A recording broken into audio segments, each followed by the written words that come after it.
Nous sommes en guerre. En guerre sanitaire, certes. Nous ne luttons ni contre une armée, ni contre une autre nation. Mais l'ennemi est là, invisible, insaisissable, qui progresse.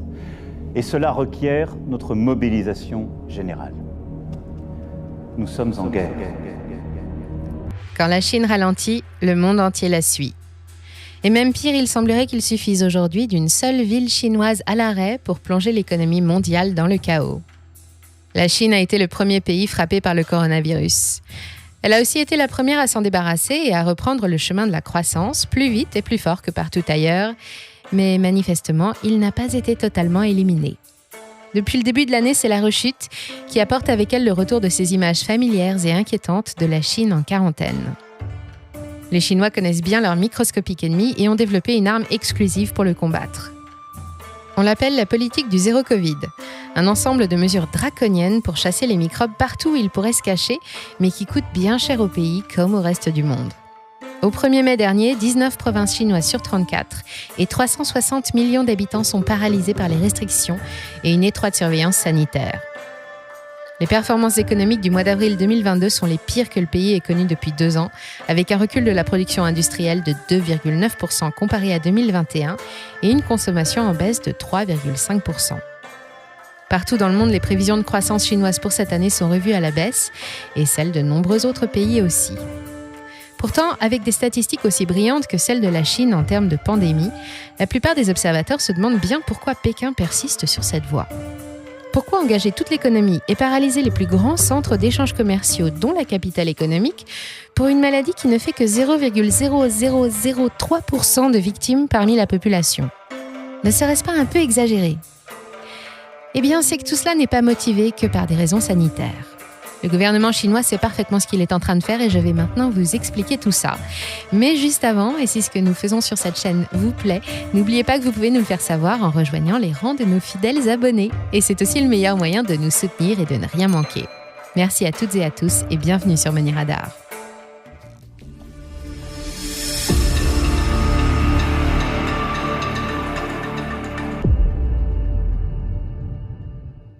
Depuis la fin de l'année 2019 et l'apparition du coronavirus, l'économie chinoise est lancée sur les rails d'immenses montagnes russes. Premier pays touché par le virus, c'est l'un des rares à s'en sortir aussi vite et à afficher une croissance positive en 2020. C'est que pendant cette première crise, les Chinois se sont montrés particulièrement bien organisés. La mobilisation a été immédiate, coordonnée et efficace. Des hôpitaux se sont mis à pousser en moins de temps qu'il n'en a fallu pour le dire et les industries se sont adaptées très rapidement aux nouveaux besoins, réorientées en express dans la production de tests ou de matériel médical de protection comme les gants, les masques ou les blouses. Si au premier trimestre 2020, le PIB chinois a reculé de 6,8% comparé à 2019, la croissance a fait un looping de plus 18,3% dès le deuxième trimestre et le mouvement a continué pour finir l'année 2020 sur une note positive avec plus 2,3%. Puis en 2021, difficile de suivre le géant chinois et c'est plus 8,1% de croissance. Pour se faire une idée, la France et les États-Unis ont respectivement reculé de 8 et 3,5% en 2020 et n'ont rebondi que de 7 et 5,7%. De plus, ce n'est qu'après que la Chine s'est relevée que les autres pays, ceux qui carburent aux productions made in China ou à la demande en provenance d'Asie, ont pu retrouver eux aussi le chemin de la croissance. Mais depuis le début de l'année dernière, l'épidémie de coronavirus reprend de la vigueur. Entre octobre et novembre 2020, le nombre de cas en Chine a soudain été multiplié par 3. On dénombre alors une centaine de nouvelles contaminations par jour. En mars, c'est 700 nouveaux cas dépistés et le nombre de victimes augmente lui aussi en passant de 2 à 10 par jour en moyenne en l'espace d'1 mois. Tester, tracer, isoler. Pour lutter contre la propagation du virus sous la forme de son variant Omicron, le plus contagieux, Pékin adopte la même stratégie que lors de la toute première vague, le confinement, mais en plus strict, et les tests, mais plus souvent. L'objectif est clair, zéro Covid. Cela signifie qu'aucun porteur du virus ne doit circuler dans la population. Et cela passe d'abord par des restrictions d'accès à ses frontières.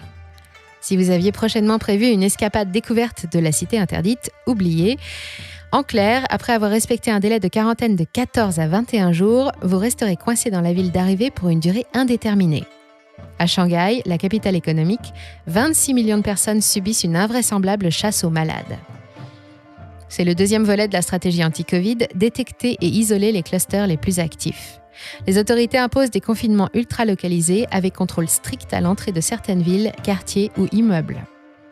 Actuellement, il existe près de 80 000 zones surveillées, dont près de 23 300 sont interdites d'accès pour cause d'infection.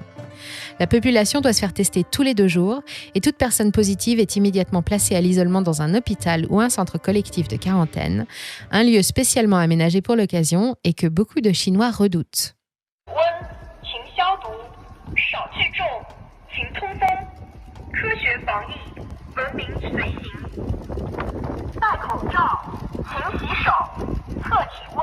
Les éventuels cas contacts sont aussi invités par les autorités à rejoindre les suspects derrière les murs des centres d'isolement. En cas de présence du virus sur un lieu de travail, les employés sont consignés dans les locaux. Si plusieurs habitants d'un même immeuble sont contaminés, l'immeuble entier est évacué ou placé sous confinement strict, avec interdiction de sortir, même pour se ravitailler. Cela explique peut-être pourquoi la population chinoise a été invitée à se constituer des réserves de nourriture et de produits de base dès le mois d'octobre dernier. Mais Shanghai n'est pas la seule concernée. À Pékin, depuis le 30 avril, il faut obligatoirement présenter un test négatif de moins de 48 heures pour entrer dans la plupart des bâtiments ouverts au public, travailler ou prendre des transports en commun. Et d'autres villes parmi les plus gros centres économiques et industriels chinois commencent à appliquer les mêmes mesures de précaution, comme Tianjin, Canton ou Shenyang, et jusqu'à Hong Kong. Les usines sont bloquées, les commerces non essentiels sont fermés et les conséquences commencent à se faire sentir. Le visage de cette Chine malade du Covid en 2022 ressemble fort à celui qu'elle avait au premier trimestre de 2021. Dès la mise en place des premiers confinements fin mars, les indicateurs économiques ont viré au rouge, la demande a été stoppée net, les chiffres de l'emploi se sont dégradés, les faillites de petites entreprises ont ponctué les colonnes des médias et la production s'est mise en berne. Même si Pékin conserve son objectif de croissance de 5,5% pour 2022, les observateurs étrangers, inquiets, ont revu leurs prévisions. Fitch abaisse la sienne de 4,8 à 4,3%, pendant que Goldman Sachs, moins optimiste, passe de 4,5 à 4%. Ces chiffres peuvent nous paraître énormes ici en France, mais pour la Chine, qui nous a habitués à presque 2 fois plus, 5% de croissance, ça n'a rien de glorieux. Et quand la première puissance commerciale ne tourne plus rond, dans le reste du monde qui se débat déjà avec une inflation inédite et une guerre sans issue, c'est le chaos complet. La Banque mondiale vient elle aussi de revoir ses prévisions pour l'économie mondiale. Entre la guerre, la hausse des prix, la crise énergétique et le retour du Covid en Chine, elle ne prévoit plus que 3,2% de croissance sur la planète en 2022 contre 4,1% estimé en janvier dernier. Privée de sa plus grosse zone industrielle et de ses centres technologiques stratégiques, l'économie mondiale doit alors jongler avec des pénuries en cascade, un petit air de déjà-vu qui fait frissonner les investisseurs et vivement réagir les marchés. Selon l'Organisation mondiale de la santé, une telle stratégie n'est pas soutenable ni pour l'économie ni pour les populations qui montrent des signes d'exaspération. Bien sûr, il n'y a pas que l'OMS qui tire la sonnette d'alarme, mais les autorités chinoises n'admettent évidemment aucune critique, même si elles viennent de leurs propres économistes les plus réputés qu'on invite à se taire. Alors la question qui se pose maintenant est de savoir pourquoi Pékin s'attache autant à une stratégie aussi mortifère pour son économie, un remède qui paraît bien pire que le mal aux yeux des autres pays, ceux qui ont déjà quasiment tourné la page pandémique et appris à vivre avec le virus. Il y a bien sûr les raisons sanitaires évidentes. Il suffit de comparer les chiffres chinois de la pandémie avec ceux du reste du monde. Selon les autorités chinoises, c'est la preuve de l'efficacité de la politique zéro Covid. Elles sont fières de n'avoir jusqu'ici enregistré que 5 224 victimes pour près d'1,5 milliard d'habitants. L'arme chinoise anti-Covid a démontré son efficacité en évitant une vague de décès telle que le reste du monde en a connu pendant 18 mois. C'est aussi grâce à elle que la machine économique s'est relancée avant les autres. Il y a 2 ans, les Chinois ont brillamment montré aux autres pays du monde comment réagir face à cette nouvelle menace, comment l'empêcher de progresser et de faire de nouvelles victimes. Les premiers confinements sont mis en place très rapidement dans la ville de Wuhan, épicentre de la pandémie, avant de s'étendre partout dans le pays. 6 mois plus tard, les principaux indicateurs économiques avaient déjà repris de belles couleurs pendant que l'Europe et l'Amérique s'empêtraient à leur tour dans des mesures restrictives et des chocs d'offres et de demandes. Mais alors que le reste du monde a voulu par la suite opter pour la stratégie du vaccin et de l'immunité collective, la Chine ne s'y est jamais vraiment intéressée. Elle a toujours combattu le virus avec les mêmes armes, détecter et isoler, le prévenir plutôt que guérir. S'il y a bien eu une campagne vaccinale, les personnes âgées ou à comorbidité sont toujours très mal vaccinées. Seuls 51% des plus de 80 ans ont reçu 2 doses de vaccin Sinovac et parmi eux, seuls 20% sont triplement vaccinés. En tout, 70% des plus de 60 ans n'ont pas reçu de 3e dose. Actuellement, une grande partie du corps médical est occupée en permanence à tester la population. Personne n'est disponible pour entamer une nouvelle campagne de vaccination et avec en moyenne 30 000 nouveaux cas positifs par jour durant le mois d'avril, les services hospitaliers pourraient ne pas tenir le coup. Voilà pourquoi le virus ne doit pas se propager. Mais je vous disais qu'il n'y avait pas que des raisons sanitaires.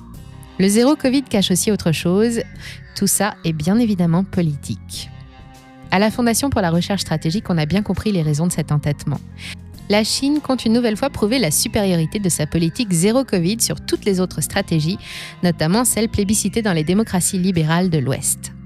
Cette reprise épidémique est donc une formidable opportunité pour elle de se doter d'un nouvel outil de communication qui va parfaitement s'intégrer au grand projet Vision 2035.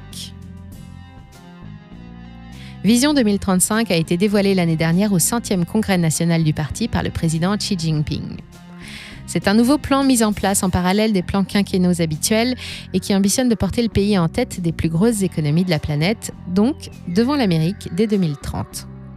Cela passera par la création de millions de nouveaux emplois urbains, de lourds investissements dans la recherche pour atteindre une autonomie technologique totale, ou encore des mesures pour stimuler la demande intérieure traditionnellement faible en Chine, mais qui représente un potentiel énorme.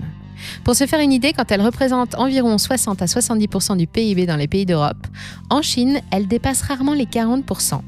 Il y a donc une marge immense à exploiter, et si tout se passe comme prévu, grâce aux mesures du projet Vision 2035, l'économie chinoise aura doublé d'ici à 2035. Rien que ça.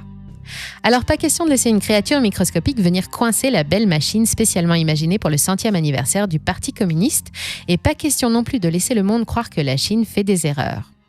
Voilà la deuxième raison pour laquelle la trachovirus est lancée coûte que coûte. Mais la bonne nouvelle, c'est que ça ne devrait pas durer. Si l'on en croit les discours officiels, comme lors de la première vague, cette nouvelle flambée épidémique devrait rapidement être circonscrite et les activités économiques devraient reprendre tout aussi vite et aussi fort qu'au deuxième trimestre 2021. Et en effet, les signaux sont clairs. Le nombre de cas positifs décroît depuis le 23 avril, tandis que les décès ralentissent fortement eux aussi depuis le 1er mai. Sur les marchés, le Shanghai Composite, qui a effacé 2 ans de bénéfices avec cette nouvelle vague épidémique, rebondit depuis la fin du mois d'avril de presque 7%. À Shenzhen, c'est plus 8%. Dans quelques jours, Shanghai se déconfine. Plusieurs usines ont pu reprendre partiellement leurs activités et un retour à la normale est prévu autour du 15 juin. Mais ceux qui sont enfin autorisés à sortir de chez eux se ruent surtout dans les gares pour fuir la capitale économique, car rien n'est réellement terminé. Plus de 6 000 nouveaux cas sont toujours enregistrés chaque jour, et en réalité, personne ne se risque à émettre de pronostics sur l'évolution de l'économie chinoise à court terme.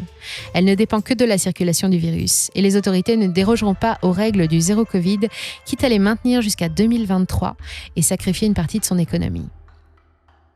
Pour le moment, les confinements restent très localisés pour limiter leur impact, mais circuler à Pékin relève de l'exploit, comme à Zhengzhou, la ville qui abrite la plus grande usine Apple du monde. Les frontières sont toujours fermées et pas un malade ne doit entrer sur le territoire. Bien qu'un confinement général ne soit pas à l'ordre du jour, de Pékin à Hong Kong, on se prépare. Pour garder son outil de production intact si l'éventualité venait à se présenter et pour assurer les marchés, le 12 mai, le gouvernement a annoncé plusieurs importantes mesures de soutien, une sorte de quoi qu'il en coûte à la chinoise. L'annonce a fait réagir les places boursières du monde qui ont repris le sourire un peu partout. Plus 4% pour le SP500 et plus 2,7% pour le Nasdaq à New York, plus 3,54% pour l'Eurostoxx. À Paris, le CAC a rebondi de 3,6% et le FTSE à Londres de 3,9%. Mais pendant ce temps, sur un autre marché, c'est la débandade. L'immobilier surchauffe depuis plusieurs années. L'offre est pléthorique et les prix si élevés que des millions de biens tout juste sortis de terre, construits par des promoteurs endettés, n'ont jamais trouvé preneur et actuellement le secteur est plus que jamais menacé. Avec les confinements de cette année, le nombre de transactions a chuté de 46% comparé à avril 2021, du jamais vu depuis 2006, et les ventes reculent de presque 30% sur les 4 premiers mois. C'est qu'aujourd'hui, pour autant qu'il soit occupé à gérer la réapparition du virus, Xi Jinping n'en oublie pas les priorités, les grandes lignes du 17e plan quinquennal. Je les rappelle, désendetter le pays et diminuer la part très importante de l'immobilier dans le PIB. Traditionnellement considéré comme le moteur du miracle chinois, l'immobilier va progressivement céder sa place aux technologies dans la croissance chinoise. C'est un processus de mutation radicale qui va exiger toutes les forces chinoises et forcément, de nombreux professionnels de l'immobilier n'y survivront pas, à l'image d'Evergrande, mastodonte de la construction, déclaré en faillite il y a quelques mois. Outil sanitaire, outil de communication politique, le zéro Covid est aussi un outil économique bien pratique et qui tombe à point nommé pour éliminer les entreprises les plus fragiles et celles qui pourraient ralentir les projets de conquête du monde de l'empire du milieu. Rien de tel qu'une bonne fièvre pour assainir un pays. Pour en savoir plus sur la retentissante affaire Evergrande et bien comprendre ce que sa faillite signifie, n'hésitez pas à aller voir ou revoir la vidéo que nous lui avons consacrée l'année dernière. Si celle-ci vous a plu, pensez à cliquer sur j'aime, partagez-la et dites-nous ce que tout ça vous inspire dans les commentaires. Vous pouvez aussi, si le cœur vous en dit, nous rejoindre sur nos autres réseaux, Twitter, Telegram ou Discord pour en parler directement avec notre communauté. On vous attend. Plus on est de fous et plus on fait de profit. Merci pour votre fidélité et à très bientôt sur Money Radar.